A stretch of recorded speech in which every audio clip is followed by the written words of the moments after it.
డ్వాక్రా మహిళలకు స్మార్ట్ ఫోన్లు, సిమ్ కార్డులతో పాటు 3 ఏళ్ల కనెక్టివిటీ ఇవ్వాలని మంత్రిమండలి నిర్ణయించింది. గ్రామ పంచాయతీల్లోని కంటింజెన్సీ ఉద్యోగుల జీతాల పెంపునకు పచ్చజెండా ఊపింది. అమరావతిలో ఐఏఎస్ అధికారులు, ఎన్జీఓలు, ఉద్యోగులకు ఇళ్ల స్థలాల కేటాయింపునకు ఆమోదం తెలిపింది. మహిళలు, ఉద్యోగులు సహా అనేక వర్గాలకు తీపి కబురు అందిస్తూ మంత్రివర్గ సమావేశంలో ప్రభుత్వం కీలక నిర్ణయాలు తీసుకుంది. డ్వాక్రా మహిళలకు స్మార్ట్ ఫోన్లతో పాటు సిమ్ కార్డ్, దానికి 3 ఏళ్ల కనెక్టివిటీ ఇవ్వాలని నిర్ణయించింది. ఢిల్లీ ధర్మ పోరాట దీక్షకు చేసిన ఖర్చుపై జరుగుతున్న దుష్ప్రచారాన్ని మంత్రిమండలి ముక్త కంఠంతో ఖండించింది. 2011 సెప్టెంబర్ 17న గుజరాత్ ముఖ్యమంత్రిగా ఉన్నప్పుడు నరేంద్ర మోదీ సద్భావన మిషన్ పేరుతో 3 రోజుల పాటు చేసిన ఖర్చుతో పోలిస్తే ధర్మ పోరాట దీక్ష ఖర్చు తక్కువని పేర్కొంది.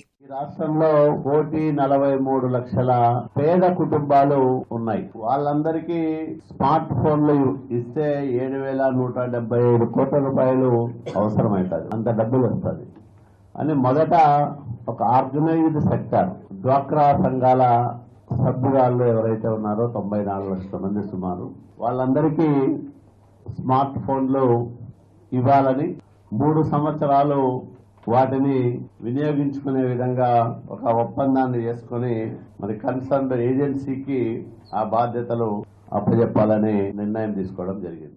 1998 డిఎస్సి అర్హులు 36 మందిని కాంట్రాక్ట్ ఎస్జీటీలుగా నియమించాలని నిర్ణయించింది. 2008లో డిఎడ్, బిఎడ్ అర్హతల విషయంలో అనర్హులై పెండింగ్ లో ఉన్నవారిని కాంట్రాక్ట్ ఎస్జీటీలుగా నియమించే విషయాన్ని పరిశీలించాలని నిర్ణయించింది. 1983-96 మధ్యలో నియమితులైన స్పెషల్ టీచర్లు, ఫిజికల్ ఎడ్యుకేషన్ టీచర్లు, భాషా పండితులకు నోషనల్ ఇంక్రిమెంట్లు ఇచ్చేందుకు ఆమోదం తెలిపింది. మరో 22 ఆసుపత్రుల స్థాయి పెంచేందుకు ఆమోదం తెలిపింది. అమరావతిలో ఎన్జీఓలు, సచివాలయ ఉద్యోగులకు 175 చదరపు గజాల ఇంటి స్థలాన్ని గజం 4,000 చొప్పున కేటాయించేందుకు తీర్మానించింది. మొత్తం 230 ఎకరాలను ఇందుకు కేటాయించింది. జర్నలిస్టుల ఇళ్ల కోసం ఎకరా 10 లక్షల చొప్పున 30 ఎకరాలు కేటాయించింది. శ్రీ వెంకటేశ్వర వెటర్నరీ విశ్వవిద్యాలయం తిరుపతి ఆధ్వర్యంలో 9 పశుసంవర్ధక పాలిటెక్నిక్లు, 9 ఫిషరీస్ పాలిటెక్నిక్ల ఏర్పాటుకు మంత్రివర్గం ఆమోదం తెలిపింది. చిత్తూరు జిల్లాలోని వక్కలిగా, కుంచటిగా సామాజిక వర్గానికి బీసీబీలో రిజర్వేషన్ వర్తింపు చేయాలని నిర్ణయించింది.